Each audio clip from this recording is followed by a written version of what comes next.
Welcome to an actual Shadow Priest in that video, not me ranting like a maniac because I don't like the fact that they took out mines here. And today, the special guest of honor, Publik. You have seen him before on our podcast, and if you haven't, he's one of the leading theory crafters on Shadow Priest. He's probably the most vocal Shadow Priest that I know in terms of feedback, where he consistently and systematically puts out all of the feedback for all of the main issues and probably good points as well for Shadow up on the forums. He has articles that you can read. Obviously, he also has a YouTube channel that you can check out for everything related to Shadow Priest, more in-depth and advanced stuff.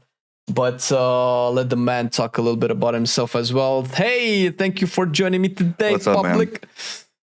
How you doing? Yeah, man? no, good. Yeah, I'm good. I just woke up, so apologize if my voice is a little, raspy. Hopefully, as I finish my coffee, things get a little better. But yeah, excited to chat. Hopefully, have some good discussions. Curious about your thoughts. I mean, obviously, I have my thoughts on the spec and kind of where it's going, but it's always good to get, more outside perspectives, especially with someone that plays lots of specs, like I try to play a lot in the game, but it's always nice having that other more feedback. So. Sure.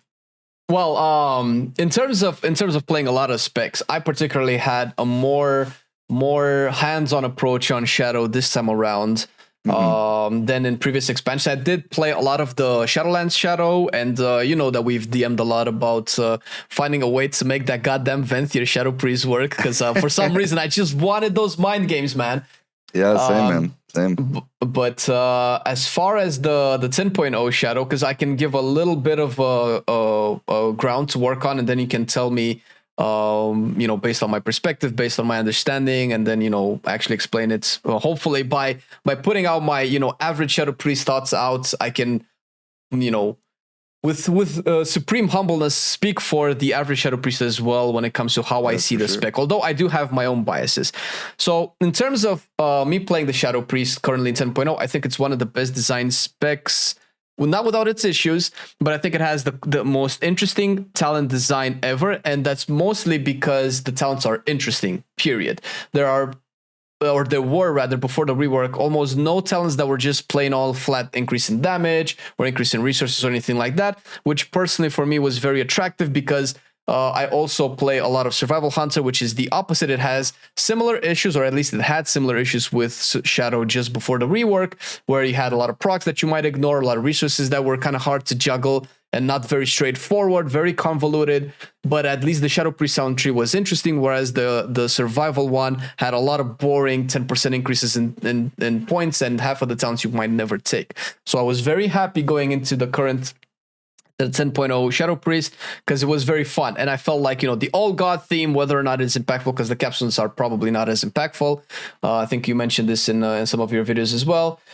It was a fun little tidbit to have. Yox, Ron, Cthulhu with whatever tentacles. It's cool. People love it. Yeah, like you can't deny it. Like anyone that likes the thematics of the Shadow Priest, like even though like the idols, like you said, they don't change a whole lot about what you're doing, but just thematically, everyone loves it. Yeah, it's thematic. Obviously, I think, and if I'm wrong, I think I'm right about this, but the power comes from the talents just before the capsules, or at least on live. Yeah, a lot of it did. Yeah, because like Mind Devour was just a massive proc in AoE. Screams of the Void, Insidious Ire, those kinds of things did quite a lot of heavy lifting. And yeah, it was kind of weird because you would end up taking the idols because they were point efficient, not necessarily because you were like targeting them, if that makes sense. So that was a little awkward, but I don't know, it's kind of also different because not every spec's talent tree is like made the same way. Like some specs have that, like the big cool node is at like row 8, right? And some of them have it at row 10, and so like how do you balance that, or how do you build off of that to make it more fun and interesting? It's challenging. I mean, obviously, we're no strangers to the amount of reworks that Shadow Priest is getting consistently every expansion, and now it seems close to every patch. So it does feel like thematically it's a very ambitious spec, and it's trying to do a lot of stuff that are very unique to its class. Like the style of mechanics and cooldowns that Shadow has had over the years, like Surrender to Madness, its initial inception, no other spec has anything similar or close to it whatsoever. the initial insanity mechanic from Legion/BFA. I think it was similar in both. At least in BFA, you used to stay in void form, the more insanity you could generate, and that was whether or not it was cool. It was just kind of unique-ish. It was similar, I guess. Sure. The closest example is probably Frost Decay with Breathless Intrigosa. Yeah. But we can actually talk about. I can actually talk a little bit about the live version, and then we can work into the rework as well, and you can tell me exactly what might be a misconception, because I feel like I might have some misconception about the rework, and I want to know exactly what am I missing. So by playing the live version, first of all, and I think I've read pretty much everything you've posted, I might have missed one or two things, but I do agree the fact that Mind Spike was weird, and it sat dead on my bars for a long time. And I think one of the changes is that Mind Spike replaces, or at least initially when the rework was to replace Mindflay Insanity. Yep, still does. Yeah, it replaces Mindflay. Yeah. Because it doesn't say in the tooltip. But the big controversial thing, I think, is Mind Sear. So I understand that a lot of people have mixed feelings about Mind Sear. In terms of the overall play style, personally, I enjoyed filling up a bar and then dumping it in one big global to do a lot of damage. I find that very satisfying. Now, we can probably discuss about whether or not a channeled ability should still be a thing in WoW, or at least a finisher as a finisher. Maybe that's an issue. I don't know if there are other issues with Mind Sear that it had, but it's gone now. And coming from the last couple of years, where in Shadowlands we got Searing Nightmare, which was an AoE consumer, and then it's gone. It was taken away in Dragonflight and replaced with Mind Sear. That was changed, and now Mind Sear is taken away. So the spec kind of keeps going through these massive reworks in terms of builders and spenders. And I kind of want to understand exactly what direction does it seem to be going, because there's a lot of things going on with the rework, and I'll just pass it to you, and we can go on an adventure together. Yeah, I mean, I think they've been struggling in general with dot specs and how the dot specs scale, right? Historically, they've kind of left dot specs be unchecked, in the sense that, if you remember, like, as you go back in time, any like raid fight that had like a council fight or 2, 3, 4 bosses, like you would just see Balanced Druid, Shadow Priest, Affliction Warlocks just smashing everybody, right? Mm-hmm.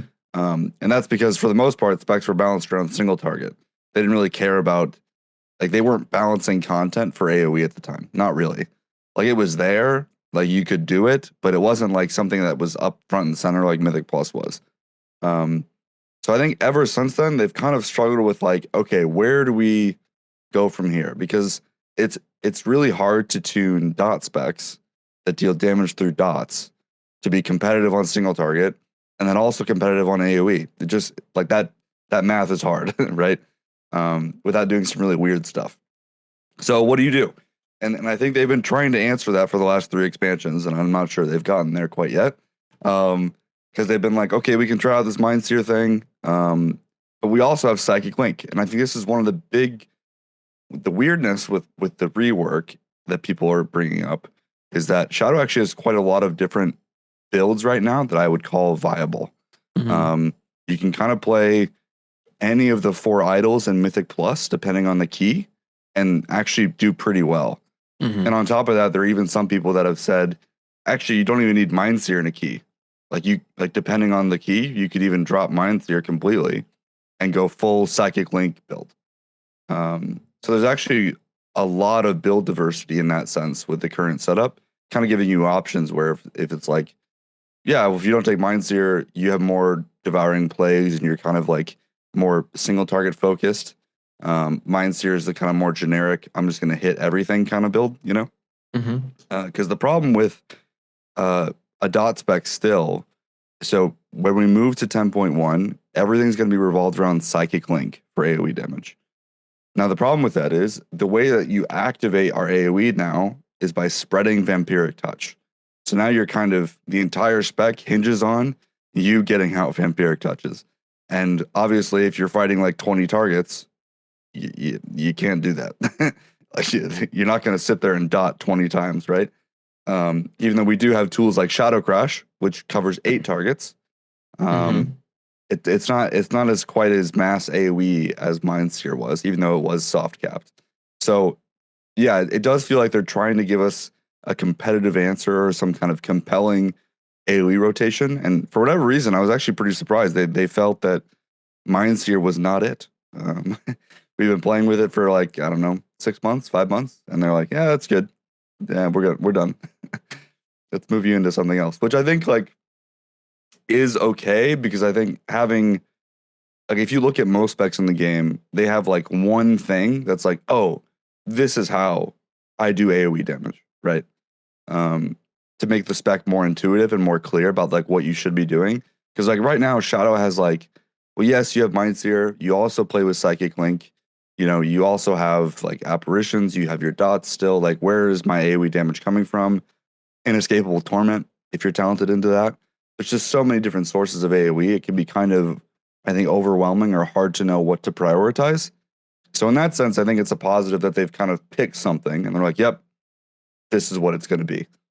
But in practice, we'll have to kind of see how it works out.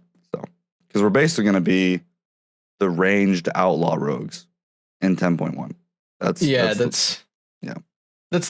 my opinion. So from an average player, right, trying to figure out the talent tree, figuring out the live talent tree was a little bit messy anyway. So if you don't know what's going on, it's kind of hard to figure out where to go. So I guess from that perspective, I can give it to the devs when they probably wanted to. I don't know if they wanted to simplify it or to make it more intuitive or to kind of clarify, because from the initial dev notes, I don't know if they've said anything since then. They said stuff like we want players to have different style of playstyles, the crit, the spirits, I think it was something else as well.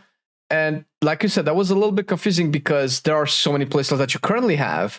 And I don't know if it's intuitive enough or if it needs to be intuitive, but personally, I like Psychic Link, and I like the fact that all of this works around you spending big mind sears in AoE. And it felt that for a WoW spec, that feels right. It feels right to have all of these 5-10 different sources of insanity that build you this big bar, and then you just like spend it on damage. And obviously you spend it in a single target with Death Plague. And in AoE, it used to be Mind Sear, but now that's being taken away, which I don't know how this will turn out once the spec is finished and we actually play with it. Maybe we'll all find out that we'll like it. But the past examples haven't been particularly amazing, because I know Frost Decay is one of these specs that, outside of Talented into Breath of Sindragosa, for the longest time, for 3 expansions in a row or something, it didn't have an AoE spender. You would have to use single target spenders, and that just felt bad. That felt bad when you had specs that just, build their stuff and then just spend it in AoE, like, I don't know, Unholy Decay has Epidemic and stuff like that. So I don't know how this will turn out with Devouring Plague, but like you said, it all hinges on Vampiric Touch spread. So to my question, currently with what we have so far, how does spreading Vampiric Touch, enabling your AoE, look like in 10.1 prior to whatever else they might end up changing by the time this patch goes live? Yeah, so it's a little better than what we have currently on live, is what I would say. So they are keeping Shadow Crash in the tree, but they're lowering its cooldown to 20 seconds and then giving you an extra talent. So they're kind of splitting it into 2 points, so 2 talent nodes. The second point gives it the dot application. So with 2 talent points, you get a 20-second Shadow Crash that applies Vampiric Touch and Shadowward Pain if you're talented in a Misery to 8 targets. So, and that means our dots last, about 21 seconds, and Shadow Crash's cooldown is 20 seconds. So you can kind of sit there and fully maintain it, assuming Shadow Crash hits all your targets every time, like right on cooldown. So in that sense, it is a little bit better on that kind of specific to the Shadow Crash front. But we are losing the mental decay extension that we got with Mind Sear. This is one of the things that really enabled the Mind Sear build to being good, is that when you took Mind Sear with mental decay and AoE, you just had to apply your dots once, and then naturally, as you just played the spec, you didn't have to care about your dots for the rest of the pack, pretty much.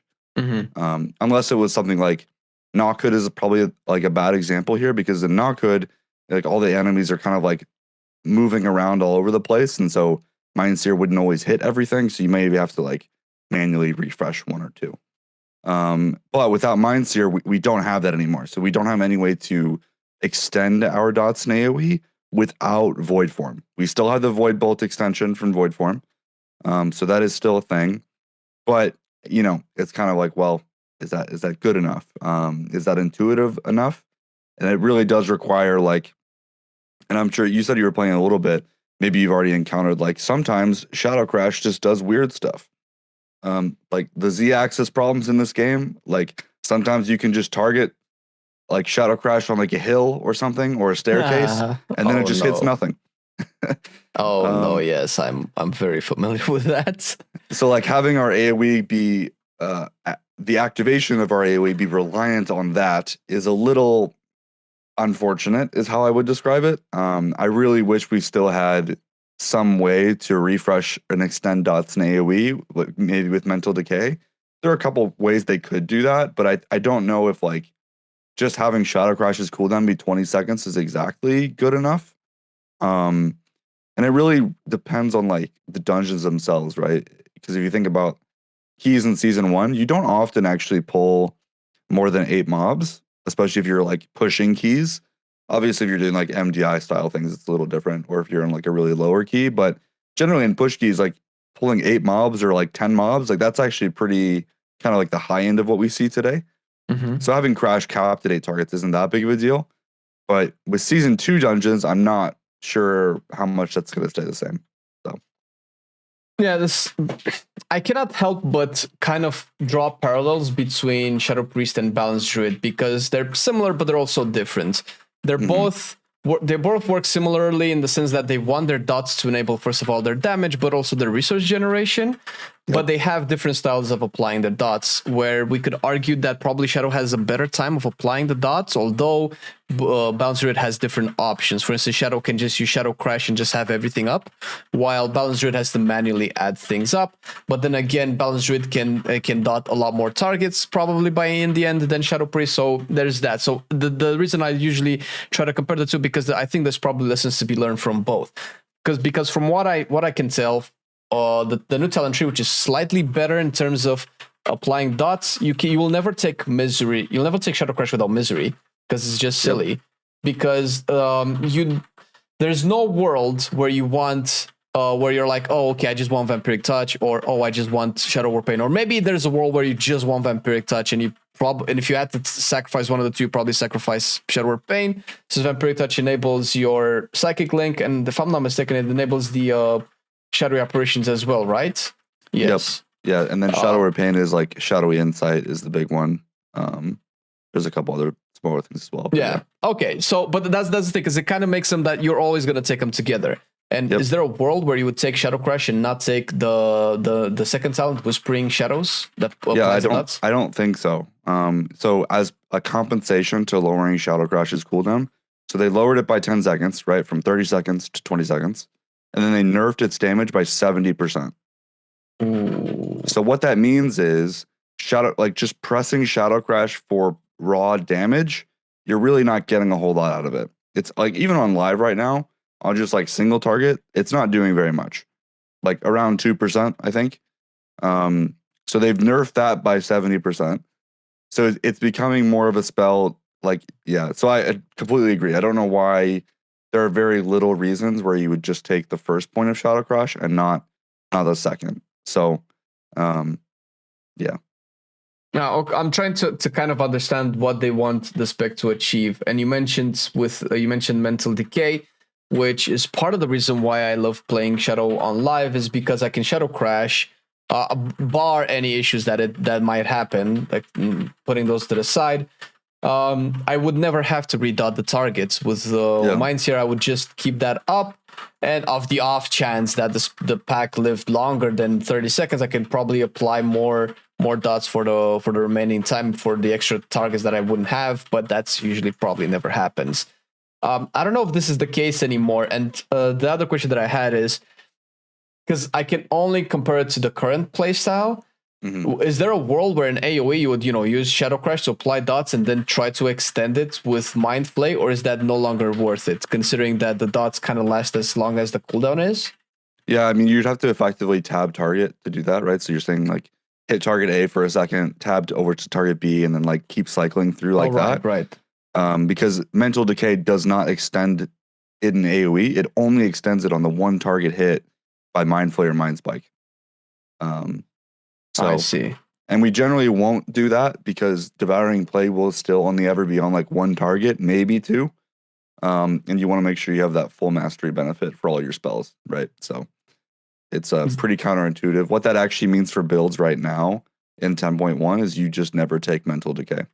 was about to ask because it's dead now? Not worth it. It's kind of dead, yeah. Oh, they killed it, Jim. And I think the other thing, too, to keep in mind, the comparison to Balanced Druid is interesting. And one of the kind of key differences there is that Balanced Druid applying dots is instant cast.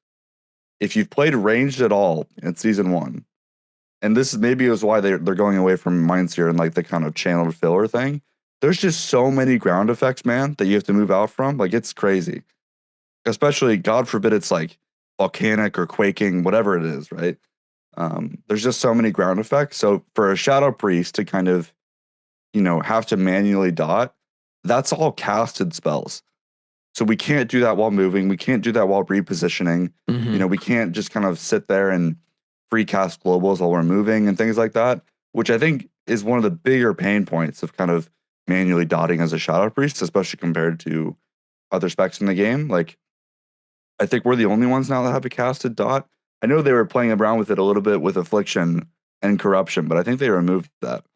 Unless you count Seed of Corruption, I guess. But well, right now, Balanced Druid has Stellar Flare, which currently on live is a castable dot. And mathematically, as far as I know, I was watching Turtles and Chicken's video. You want to cast it infinite amount of time. So there's no target cap where you would stop casting Stellar Flare. Oh, that's so gross. And that's a manual cast. They're trying to move away from that on balance as well. That sounds horrible. It's not amazing, but they are trying to move away from it in 10.1. So it's clear that it's a consistent mentality across the board, not just for Shadow, not just for balance, but they don't want people to be for balance. It seems like they don't want you to be reliant on the dot, but the fact that you have to manually cast it is egregious. It's a pendulum, right? Like you either make dots hard to spread but do a lot of damage, or you make them easy to spread to activate other parts of your damage, And I think that's kind of the problem right now is like we're kind of sitting somewhere in the middle, and I think they need to really commit one way or the other. So, yeah, I think correct me if I'm wrong, but wasn't the pinnacle of dot specs power in BFA Battle for Zarlor / what was the mini raid afterwards, where they just like destroyed everything? And I feel like after that they've been systematically nerfing dots ever since. That's what I'm saying. It's just so hard to manage balancing dots that just scale infinitely. Like if the only cost of the dot is casting it, it's like, well, that's not hard. Especially on like lower target counts, So like, how do you balance the spec in single target and AoE? They've actually experimented with like dots that scale with targets. So what I mean by saying that is like if you dot 4 targets, it's the same as if you were dotted 2 targets or whatever. Like that would actually scale the damage. They've done that in the past. It's really weird. I don't know if they want to do that ever again, but yeah, the soft gap is already weird enough. Yeah, so it feels like that they're going in this direction where it's like, okay, Vampiric Dot should be easy to spread, easy to maintain, and then you do your AoE damage through Psychic Link. So dots won't be hitting super hard, but that's okay because your AoE damage will come from other things. Okay. That seems like the direction they want to go, but we're not quite seeing that in the 10.1 version yet. So. Let's talk a little bit about the direction that they want to go in. We can talk about pretty much anything that you think is important to address. I'm seeing Surge of Insanity up in the talent tree. Void Eruption now has Void Form extended by 2 seconds when you cast Death Plague instead of consuming Insanity. I don't know, Mind Spike is replacing Mind Play, so maybe we can tackle whatever you think is more important. Yeah, I mean, tackle them a little bit. I think like a lot of these changes are really positive. The problem is they're kind of being overshadowed, pun not intended, by the negatives. And that's kind of it's really hard to, I think, look past some of the glaring problems because I do think there are a lot of positive things to talk about in the tree. Now, I think the biggest negative that I think I'd like to cover, we already talked about the dot extension thing. They can tackle that lots of different ways. They could give Shadow Crash 2 targets. They could make Mental Decay work, in AoE somehow or with apparitions or something. So that's problem 1. Problem 2 to bring up is actually our tier set. Have you looked at the tier sets yet? I have looked at them initially. I don't remember all of them by heart. So the Shadow Priest one is your shadowy insight procs now deal, I think, 60% more damage and generate 4 more insanity, I think. So that Mind Blast that you get from a shadowy insight proc will hit like a truck and then give you like 10 insanity instead of like the 6 that it does today. So that's your 2 set. It is a little weird because it does require shadowy insight to work. So you have to take shadowy insight all the time now. Otherwise your 2-piece does nothing. It's a little weird, but I think that's kind of standard with where they're going. And then the 4 set is every, I think, 400 insanity that you spend, you spawn a Mindbender or a Shadow Fiend at your target. I remember now, yeah. So they kind of have nothing to do with each other. Like the 2 set and the 4 set are so unrelated. But the interesting part of that, and the reason why I'm bringing this up, is this has drastic implications for our builds. Having a 4 set that does this, that just spawns a bender, means anything revolving around Mindbender is instantly better. It's just so good now. So that kind of means Idol of Yasharaj and Inescapable Torment and Mindbender are going to be kind of used everywhere in patch 10.1 with this set bonus. I think in general, again, going back to what they said in the post, they want build diversity. They want these kind of things. This tier set is the worst problem and currently one of the worst defenders here for build diversity. It kind of just means, well, you just take this talent all the time. So it does kind of feel like they have like 2 teams. Like one team was working on set bonuses and then someone else was working on the shadow rework because things don't line up. Yeah. So I was about to say, a question about the tier set, because when I looked at it, I kind of like the 2 set because it felt like it addressed some of the single target issues with Shadow, but I don't know how the damage profile is after the rework. I'm guessing you might have tested it. It's fine. I mean, it's average. Like, I don't have any big problems with it. It's just kind of weird that it requires the talent, but I mean, I think a tier set revolving around Mind Blast is healthy. Yeah, I think they did a dev notes and they said that they want the tier set to either be better if you take certain talents or to kind of require certain talents to work. I know Resto Druid has the same where the 4 set doesn't work at all if you don't pick a specific talent for it. I mean, it does nothing. Which is weird, but I guess that's the part where they want to take it. And if that's our season 2, well, I guess that's our season 2. But I guess the main problem is that from the rework, it kind of contradicts that. Oh, we want people to have a lot of builds because it is. And I don't know. Maybe you can explain how the Mindbender build might work, because in the past it hasn't been like the best style of Shadow. At least in my opinion, it felt like it was. Oh, it's very controversial. People are mad. Okay. I mean, it's not too different than what we've played in the past. I think a lot of people are kind of tired and just exhausted of playing Inescapable Torment, or what it was called in Shadowlands was Shadowflame Prism. Yeah, it's very similar. There's not a whole lot to talk about, but yeah, it is kind of like, man, we're running the same playstyle again. Like this is the, I think, 3rd or 4th tier in a row now that we're running the Shadowflame Prism or Inescapable Torment, and I think it's just like going to be kind of exhausting. And I agree, like set bonuses kind of preferring talents over one or the other is okay. I think the struggle for me is that, well, by doing that, it locks in like 90% of our tree. And I think that's the bit that's a little unhealthy. Like locking in 1 point is one thing, like Shadowy Insight being locked in, it's in the middle of the tree, not that big of a deal, easy to get to. But then also locking in Mindbender, Inescapable Torment, and Idol of Yasharaj, like you're now really limiting builds. And the kind of thing that makes this really egregious in the latest build that they did last week for 10.1, they've actually done a bit of a refactor for Shadow or Death. So this is mostly the new stuff that came out this week. Did you get a chance to look at it yet, or no? I haven't checked it out yet, no. Okay, so basically what they said was Shadow or Death needs a refresh. You right now on live, you pretty much only press Shadow or Death with Inescapable Torment or in Execute to get that Death and Madness reset. Right, and that's kind of it. So they didn't like that. So what they did was they cut the cooldown in half. So it's now a 10-second cooldown. And it generates the same amount of insanity as Mind Spike and Mind Flay per GCD. So it's 4 insanity per cast. So right off the bat, that's already like making it considerably good. And then on top of that, they moved Surge of Insanity, which is the talent that gives you Mind Flay Insanity or Mind Spike Insanity. They moved that to the top of the talent tree and split it out from its choice node, which was Death Speaker. Death Speaker was pretty much never taken inside of PvE because it was just against Mind Flay Insanity, which is just a very strong node. But now Death Speaker is freed up. So not only did they kind of make Shadow Word Death better, then they also buffed Death Speaker. Death Speaker now procs 2.25 procs per minute. I think that actually scales with haste as well. It makes that Shadow Word Death deal way more damage. I think they added an extra 25% modifier on it. So they made Death really powerful, and they made a talent that's relatively kind of easy to path into, very strong. And what this means is we're now getting a lot more procs of Shadow Word Death, and that plays directly into Inescapable Torment and the tier set.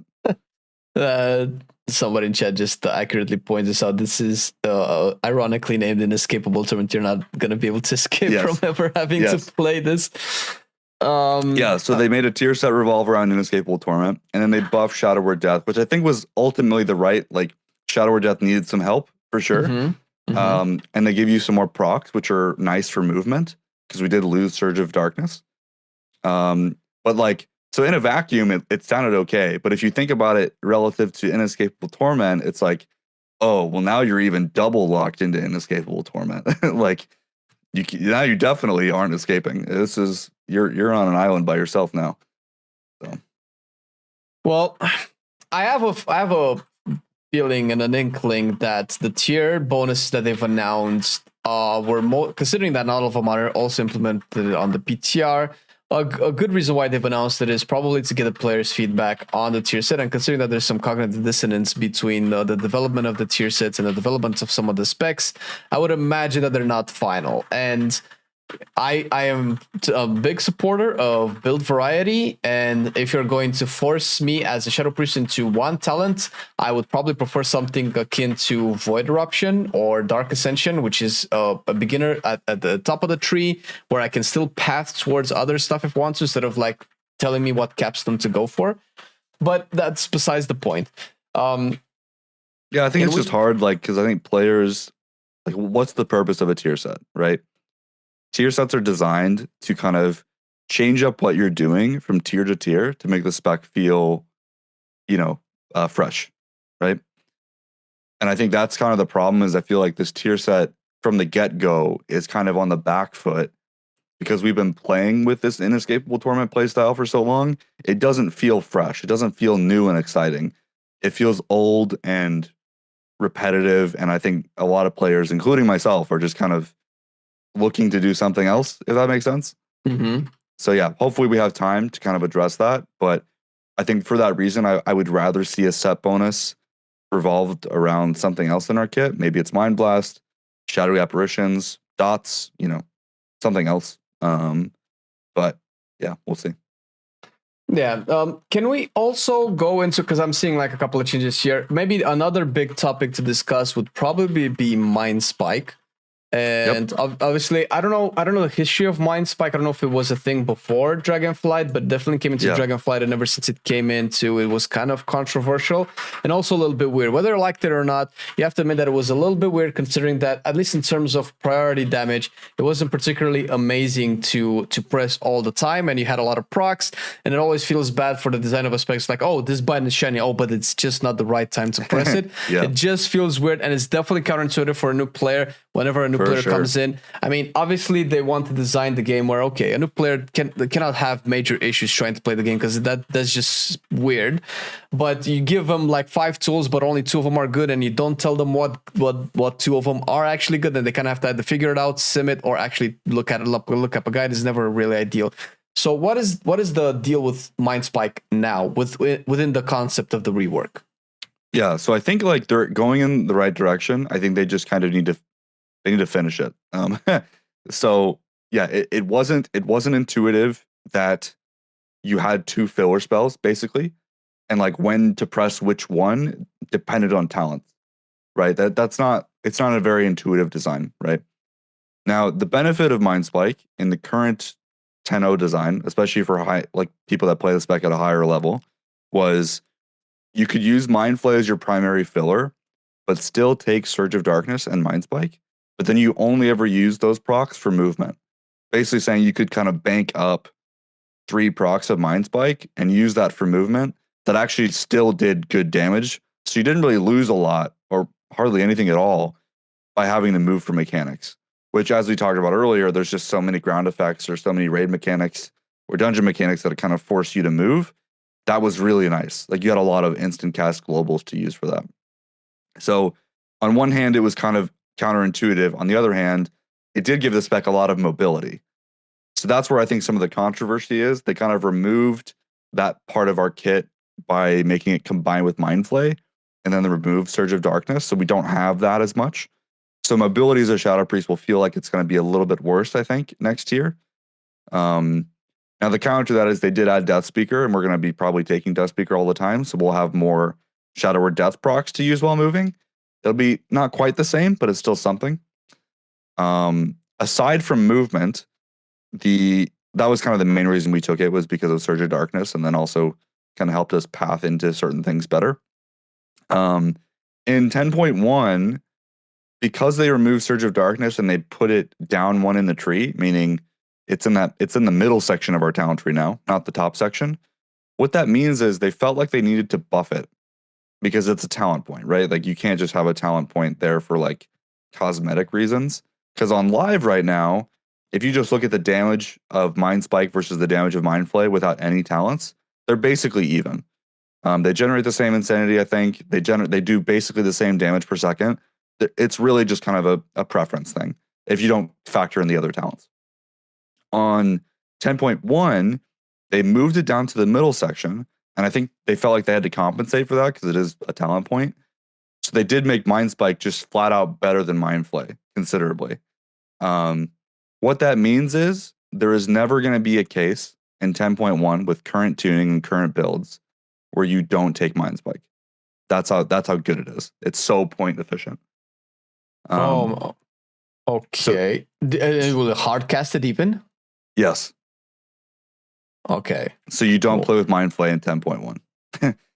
Okay. Wow. Okay. This severely restricts even more. Yeah, and I don't know how many people are aware of that, or kind of like that's the current direction that they're going. Because the middle section of our tree is full of like kind of points that don't really matter, Mind Spike is kind of the natural thing that we just always take. And I don't think a lot of people are going to be happy with that, because I think one of the fun parts about Shadow is like that channeled filler spell. I think is really nice and really enjoyable to press, and you don't feel as bad when you have to move, you know? But yeah, we're just going to be sitting there hard casting Mind Spike. So. All right. Okay.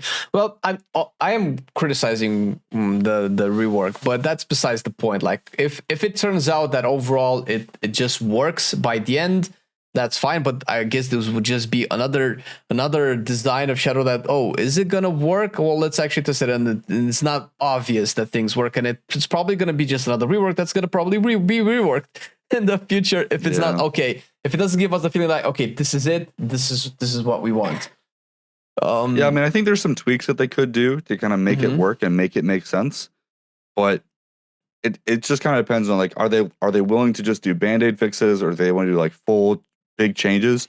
In my opinion, I think if they're gonna do a rework, just do the big stuff. Like, don't be afraid, So like Mind Spike just shouldn't exist. Like, they should just get rid of it, I think, completely. Like, I don't think it's giving us anything at this point. Especially now that it just flat out replaces Mind Flay. If they want to add it back, the place to add it back is actually Dark Ascension, where if you press Dark Ascension, it just transforms your Mind Flay into Mind Spike. That would be good enough, I think, for most players. But not have it as a separate node. That actually sounds really good, because it doubles down on the playstyle of like, okay, I just want to do big damage with my casted abilities. they can work into separating those playstyles of like dots versus hardcast, I guess. But I would assume you would still have the dots, because I don't know how you would steal AoE otherwise. Yeah. I mean, and it's kind of like right now with the rework, there are two big problems that they're not solving. Okay. One is our cooldown identity. There's kind of like why you pick Dark Ascension versus Void Eruption doesn't really make any sense. It's kind of like that decision is kind of out the window.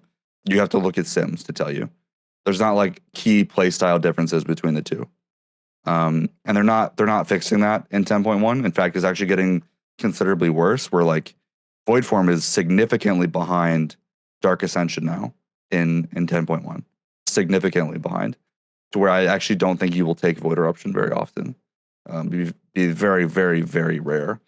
With all the other changes to the spec, Dark Ascension has just proved to be much better, which is kind of sad. And the other problem that they're not really solving is like the idols themselves, and like the play style of the idols isn't really impactful yet either. So maybe there's still time to address those two things. I do think it's worth, especially the first point about like if we're just gonna be picking Dark Ascension all the time and Mind Spike all the time, like having talents that are choices but aren't choices that's not good, right? We don't want that. So. I mean, the duality of Void Eruption and Dark Ascension, at least on live, was really nice for me. I felt like Void Eruption is the AoE choice. Like I don't know how much this is Sims. Like obviously it all the way comes down to Sims, but it was clear like okay, Dark Ascension applies for non-periodic. My non-periodic hits only one target. This is probably better for single target. Void Eruption extends. I think they keep changing it. It just deals more damage. Activates the mastery, right? I believe. Yeah. So all Void Form does, you get the mastery activation, right? It does not give you a damage bonus. This is a common misconception. I know the tooltip says that it gives you 10% damage, I think. It actually doesn't, because Void Eruption replaces Shadow Form, and Shadow Form gives us 10% damage. So if you just press Void Eruption on single target, you're not really getting much other than Void Bolt, which Void Bolt does some damage and then, extends our dots. But with the changes in 10.1 to where our single target is now our AoE, well, what's the point of getting all that mastery in AoE now? The answer is kind of nothing. And now that Shadow Crash is a 20-second cooldown, the dot extension from Void Bolt is kind of whatever as well. So we end up taking Dark Ascension all the time. So. Okay. Now it seems like some of these choices kind of invalidate some other points as well, and it makes it. I don't know how much, but it seems from what you're saying that a bunch of the talents are just going to be useless, while other ones are just going to be stronger. So it skews the balance between the talent point power heavily into a very one-sided direction. Yeah, I mean it's fixable. Like we have time still. Like I'm not trying to be super doomer, right? Like, and I think they are still iterating on stuff. Yeah, we'll have to wait and see, right? I think. Yeah, I know. Like I've posted a lot of feedback on the forums about like things and just like how they could address some of these problems. I don't even know if they've had time to react to any of the feedback yet. Like they basically like the first build came out I think like on a Thursday night, and then like the following Monday or Tuesday they released more changes. So I don't like, and I feel like that second batch of changes was already queued up. So I'm not even sure they've had a chance to react to feedback yet. So yeah, I wouldn't freak out too much. But it's definitely like with the entire build package right now, it does feel like they are making some things better, some things worse. Build diversity, I think, is the biggest thing. It's just completely down the drain. So, the more I look at this, and the more I look at other stuff that they're doing, or that they have been doing at the very least for the last couple of weeks, the more I tend to agree with Marcelian that it doesn't look like 10.1 is going to come before June. So it's likely going to be late into June, maybe even later into the summer, which I guess that's hopeful from the perspective of, we need a lot more things fixed. And I don't know. I did want before we wrap it up, I did want to ask a more overarching question that kind of encompasses a bunch more stuff, and we can just go based on the importance that you think they have.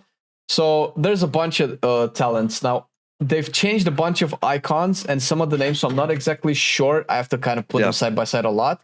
But obviously there's a choice node with Mind's Eye and Distorted Reality, which I don't think we have so far. We have different choice nodes on live. And that's new.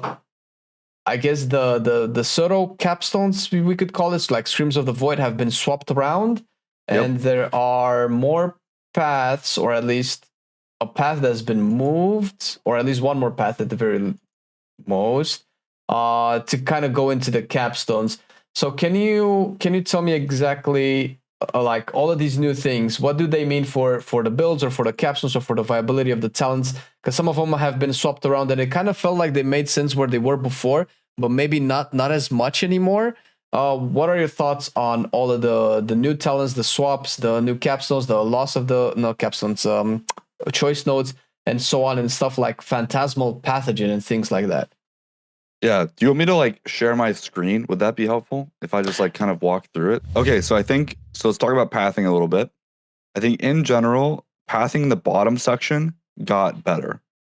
So the reason why I say it got better is there is some more.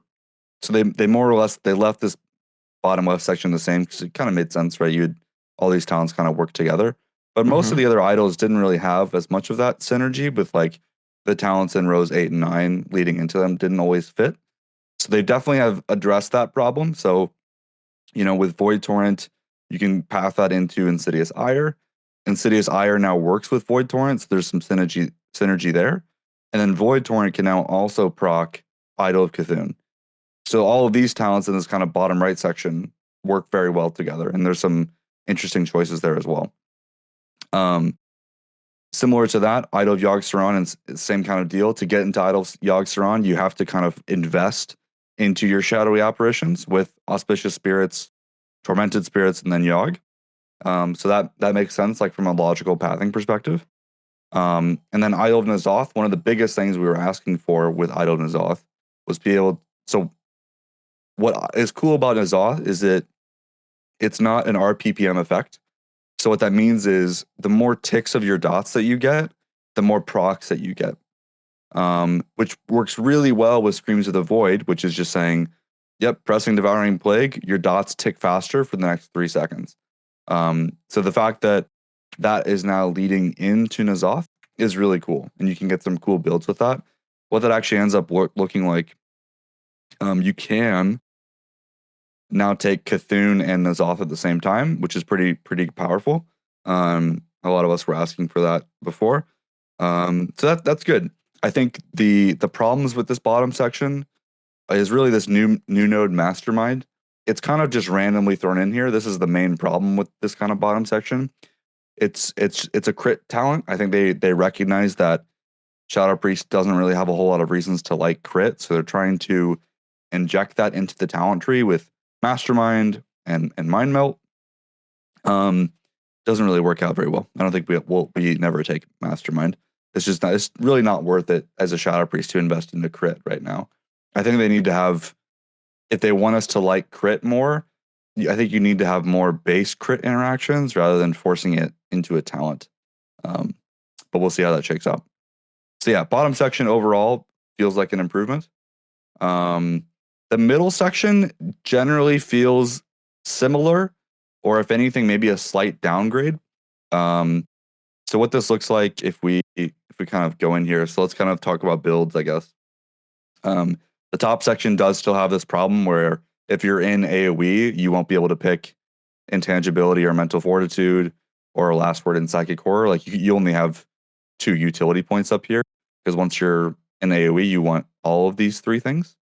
And in single target, you can drop Psychic Link and pick up Mental Fortitude, but not sure how much pure single target there will be. So when we look at our builds in this kind of middle section, like what does this look like? There's just a lot of stuff that we're just going to have to take all the time. So obviously we'll take Dark Ascension all the time, like I mentioned before. Definitely got to take Shadowy Insight all the time now that our tier set plays into it. If we kind of talk about pathing, so we know that we're going to want to take Idol of Yasharaj with the tier set. Like this is just, it will probably be very good with a tier set. We don't have it available on PTR, but hopefully that comes out. So because of that, we know we need to get down here somehow. Single target or AoE doesn't really matter. The answer here is Shadow Crash and Whispering Shadows. It's just kind of how that works out. Maddening Touch just isn't quite as strong. It's actually not too far behind, but yeah, these two wins out, and single target wins out in AoE. So, okay, rest of our build.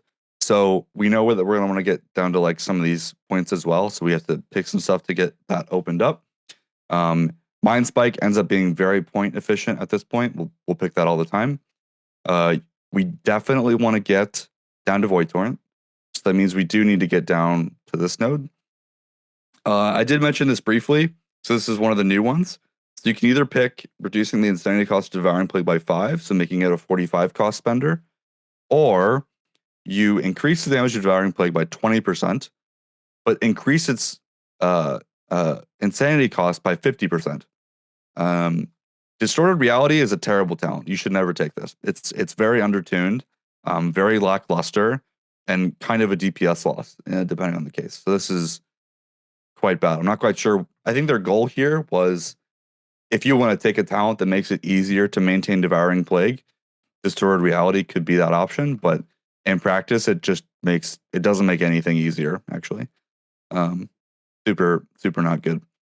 Okay, anyways, we definitely want Mind's Eye, so you have to pick either Void Touch, which just gives you more max insanity, gives you more Devouring Plague damage. Overall, it's pretty decent. It gives you, I think this will be like the common choice, because it gives you, you can actually get a little bit of burstiness here, where you can say like, oh, I know there's like a big mob coming up, and so now that I have 150 insanity, and Devouring Plague only costs 45 insanity, you can actually bank up insanity to really nuke down a priority target more than you could before.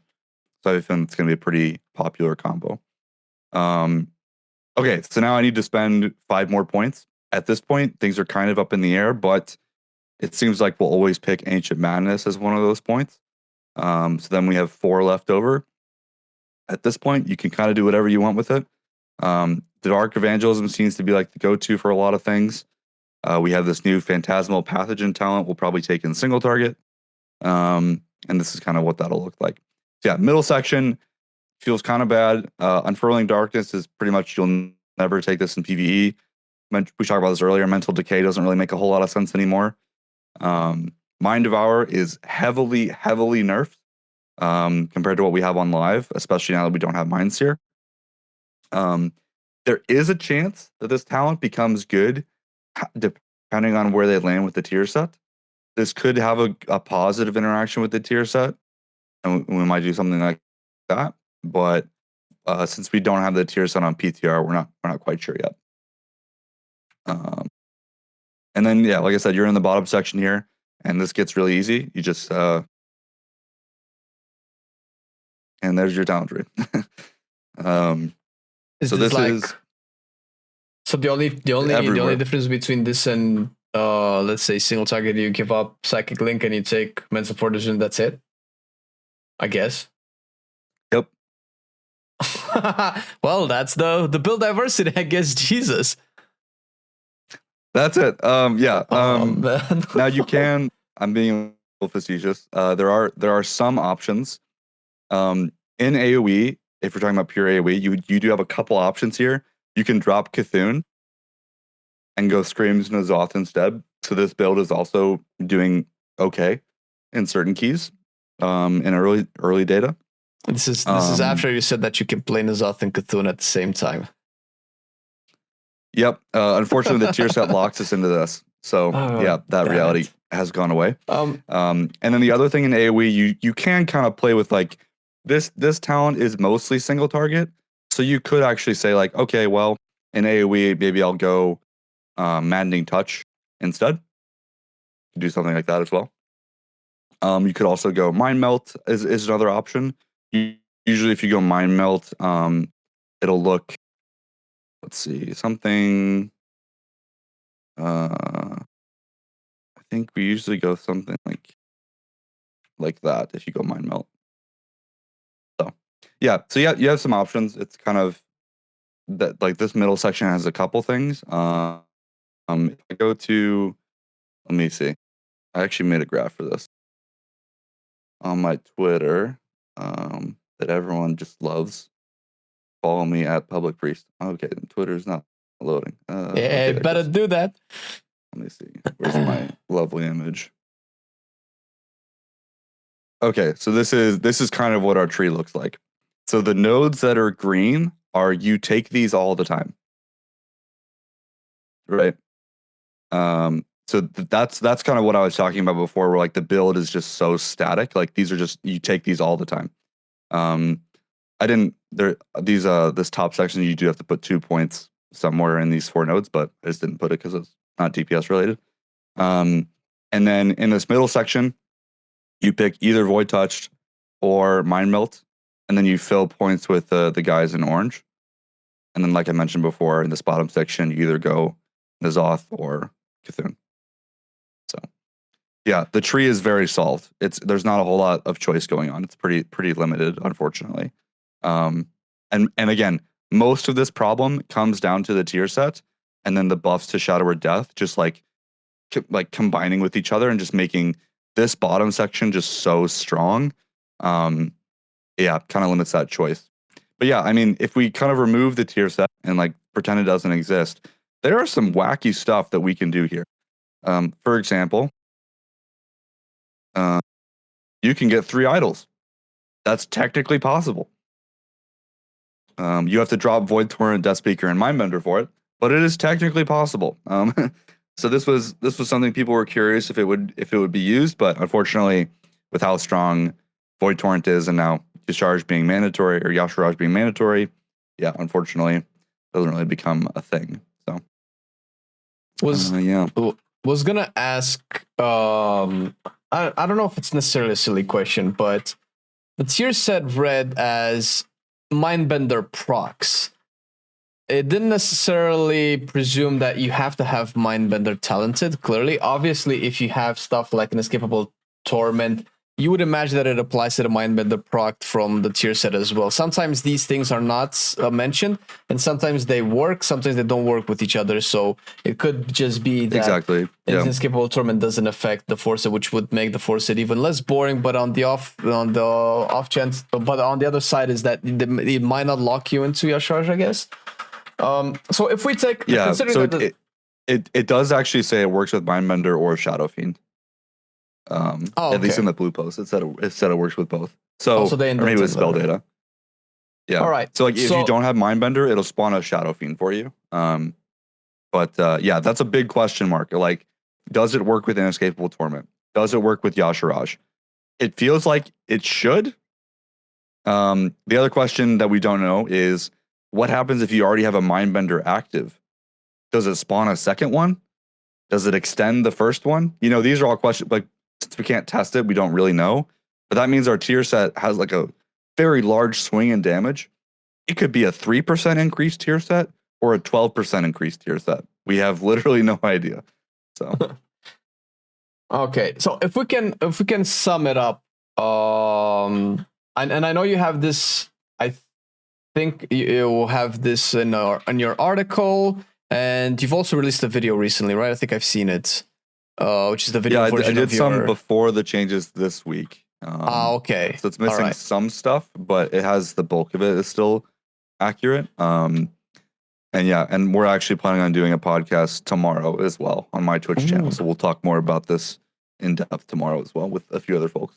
So. Oh, sweet. Is it going to be live? Yep, that's the plan. Oh, sweet. So actually, like this time tomorrow. So 24 hours from now is when we're planning on it. I haven't tweeted it out yet, but yeah, that's the plan. We'll have, by the way, we'll have all of Publik's links in the Discord. I don't know if this might come after your podcast, so I don't know if it's going to be on YouTube or anything. But if there's going to be, it'll be on YouTube. If it's not on YouTube yet, the VOD will be there too. So. There you go, and you can find more in this stuff. But if we can summarize it real quick, what are the major good points and the bad points, or let's say not call them bad points, but the points that they might need to work on for the current version of the rework for Shadow? Yeah, so I think dot management could use some extra help. I think some iteration on like Shadow Crash and Mental Decay would be nice to see. So maybe that's give Shadow Crash 2 charges, and you can put the cooldown back to 30 seconds. make Mental Decay work in AoE, either just flat out just work, or maybe work with shadowy apparitions instead. Those would be great changes for that. From like a build diversity perspective, would highly suggest tweaking the tier set to make us not feel like we're locked into this kind of bottom section of our tree. Some other things to kind of mention: Dark Ascension and Void Eruption need some help. They need to add something to each cooldown to make them feel more unique. One of the things they could do with that, like I mentioned before, like they could delete Mind Spikes, since I think it's kind of weird anyways right now, and just make Dark Ascension transform Mind Flay into Mind Spike when you activate the cooldown. They've kind of done all the hard work for that already, considering all the talents here that work with Mind Flay now work with Mind Spike, so that should actually work pretty seamlessly, and it would hopefully free up these points on the tree to be something else. Another thing they could do, like I mentioned, Void Eruption right now is very undertuned compared to Dark Ascension. So another quick thing that they could do to kind of fix that would be to make Void Eruption just give you a flat 10% damage amp, just to make it more competitive. That would definitely help. Yeah, those are the big ones. I think in terms of like what I'd like to see them change. Other than that, I mean, we're gonna just kind of see kind of how things play out tuning wise, but yeah, we'll see. We'll see how it goes. Well, hopefully, I'm keeping my fingers crossed, since I'm like, they've given me a taste of some good Shadow Priest in 10.0. Yeah, it can be good, you know. Like if you think about it, like a spec like a ranged outlaw rogue, where you're just doing a massive amount of priority target damage in AoE and still doing competitive AoE, that's pretty sick. That's pretty cool. If they can pull it off. So we'll see. I mean, they've been, I guess, arguably okay at balancing Blade Flurry over the years. They had to add the soft AoE cap, and obviously Outlaw is kind of sad right now because it only hits 8 targets, period, and it's kind of poop. But if they could make it work with Outlaw, I suppose they could make it work with Shadow Priest, which is probably the main reason why I'm not completely opposed to losing Minds here. And it's just a risk. Yeah. And talking with you over the rest of the talents, I think losing Minds here is maybe the least of the things that they need to focus on. And I really hope that obviously all of the feedback that you've been giving over the years has been really cool, and it's fun to see from what I was able to tell that the majority of it kind of has been listened to, or at least when it has been listened to, Shadow has kind of been fun. So hey, hopefully the devs are watching this, or at least if not, maybe they're reading your article. Yep, can only hope at this point. It's gonna give feedback. Hopefully they listen. We'll see where they go from here. It's definitely fixable, and there's some like they can do a couple things here and there, and it's gonna be in a great spot. So we'll just have to see where it ends up. Well, they've made Shadow from a cool spec into an amazing spec in terms of thematics and abilities, and I really like where they're going with it in Dragonflight. I hope they don't stop with whatever they're planning for it just right now. And seeing as the rework that was announced initially has already been changed, I'm kind of hopeful that it will constantly be improved a little bit. So we'll see how it turns out. Well, thank you for the talk, man. It's been very insightful. I hope that a lot of people's opinion is a little bit more sophisticated now, let's say, about Shadow Priest, that at least more educated as to why things work or why they don't, or what could be fixed, or what is kind of counterintuitive. And everybody, if you haven't checked Publik's out yet, he has a fat YouTube channel when it comes to Shadow Priest content, which you can check. And as far as I was able to tell, you've been pretty on point with all of the updates. I've devoured all of your videos for Dragonflight when I picked up my Shadow Priest, so it was very good. 100% recommend it, and all of the links for Publik will be down in the description for you guys to check them out. Obviously, the podcast that is going to happen after you've watched this on YouTube is probably going to be live, or at least will be live on his channel eventually, so you can check that out for more up-to-date insight on Shadow. So thank you once again, my dude. Yeah, man, happy to be here. I've been loving it then, I still love it now. Still, I play WoW. Still, I play WoW. Getting better every day, let me show you how. Still, I play WoW. Still, I play WoW. It's getting harder to stay, but at the end of the day, it's a guilty pleasure, so just log in and play. Whether it's classic or retail, I'ma do a /bow. Still, I play WoW.